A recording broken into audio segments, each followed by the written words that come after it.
حضرت ابراہیم علیہ السلام کے بعد جتنے بھی قومیں اور جتنی بھی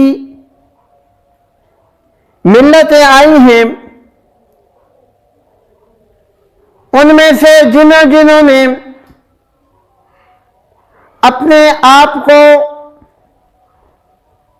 اللہ رب العالمین کی دی ہوئی ہدایت کے مطابق سمجھا، انہوں نے اپنے آپ کو ملت ابراہیمی کہا، اور ہم مسلمان بھی اپنے آپ کو ملت ابراہیمی ہی میں شمار کرتے ہیں، کیونکہ اللہ رب العالمین نے حضرت ابراہیم علیہ السلام کے بعد انبیاء کا سلسلہ ابراہیم علیہ السلام کی اولاد میں سے ہی جاری فرمایا۔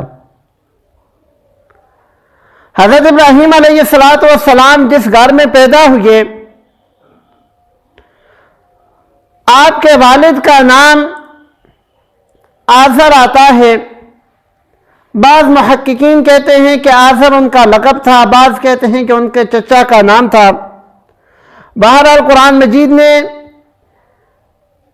ان کے والد کے نام آزر ذکر کیا ہے کہ آزر حضرت ابراہیم علیہ السلام کے والد کا نام تھا۔ تو یہ جو آزر تھے، یہ کنعان کے خاص مشیر تھے، نمرود کے ایک خاص مشیر تھے۔ حضرت ابراہیم علیہ السلام کے والد آزر، ان کی ایک تو دربار میں بہت زیادہ مقبولیت تھی، اور دوسرا ان کا کاروبار بت بنا کر بت بیچنا تھا۔ حضرت ابراہیم علیہ السلام جب جوان ہوئے، اللہ رب العالمین نے حضرت ابراہیم علیہ السلام کے دل کو مضبوط کیا اور اپنی بادشاہت اور حکومت کے رموز حضرت ابراہیم علیہ السلام کو دکھائے۔ قرآن مجید میں ذکر ہے وَكَذَلِكَ نُرِي إِبْرَاهِيمَ مَلَكُوتَ السَّمَاوَاتِ وَالْأَرْضِ وَلِيَكُونَ مِنَ الْمُوقِنِينَ۔ حضرت ابراہیم علیہ السلام جب جوان ہوئے تو انہوں نے اپنے والد کو سب سے پہلے ایک اللہ کی طرف ایک توحید کی دعوت دی، اور اپنے باپ سے کہنے لگے یا ابت لم تعبد ما لا يسمع ولا يبصر ولا يغني عنك شيئا،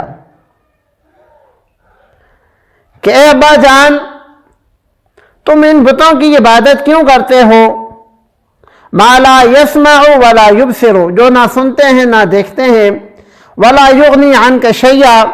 اور نہ تمہارے کسی اور کام آتے ہیں، تو ایسے بتوں کی تم عبادت کیوں کرتے ہو؟ یا ابت انی قد جاءنی من العلم ما لم یأتک فاتبعنی اہدک صراطا سویا، اے میرے ابا جان، مجھے الہ العالمین نے علم دیا ہے، توحید کا علم دیا ہے، وحدانیت کا علم دیا ہے، ما لم یأتک، اور وہ علم الہ العالمین نے آپ کو عطا نہیں کیا،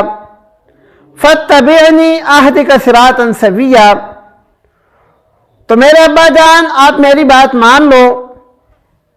میں سیدھے راستے کی طرف تمہیں لے کر جاؤں گا، تمہیں سیدھا راستہ دکھاؤں گا۔